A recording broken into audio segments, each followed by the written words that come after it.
សៀមរាបប្រៀបថានៅសត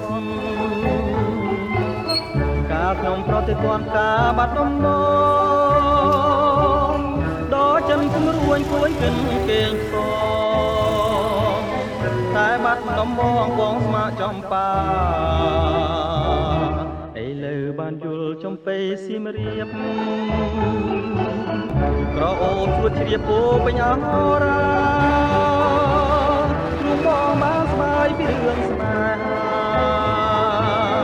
នៅការចំបារៀងត្រៀមក្រ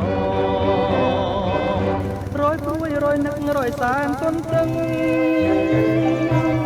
ពុំឃើញនំនឹងតែច្រៀងផ្ដែផ្ដាំ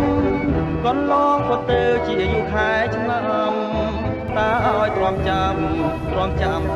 ដេចទៅ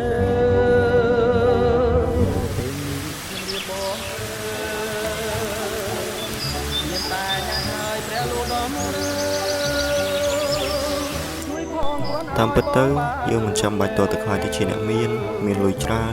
ទើបអាចធ្វើឲ្យខ្លួនឯងសប្បាយចិត្តនោះទេត្រឹមតែទេសភាពដែលព័ទ្ធជុំវិញទៅដោយដើមឈើខ្ពស់មានសម្លេងសត្វយំសម្លេងទឹកហូររីករាយនឹងពេលវេលាដ៏មានតម្លៃជាមួយនឹងមិត្តភ័ក្តិក្រុមគ្រួសារឬមនុស្សជាទីស្រឡាញ់នោះក៏អាចធ្វើឲ្យយើងមានសេចក្តីសុខផ្លូវចិត្តបានដែរពេលខ្លះយើងគ្រាន់តែងាយហត់នឹងការងារការសិក្សា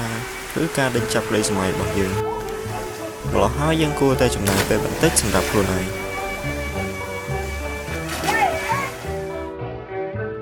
ដូច្នេះយើងត្រូវរីករាយជាមួយនៅអ្វីដែលយើងកំពុងតែមានហើយព្យាយាមអភិវឌ្ឍខ្លួនដើម្បីទទួលបាននៅអ្វីដែលកាន់តែប្រសើរពុំឃើញនំនឹងតែច្រៀងផ្ដែផ្ដា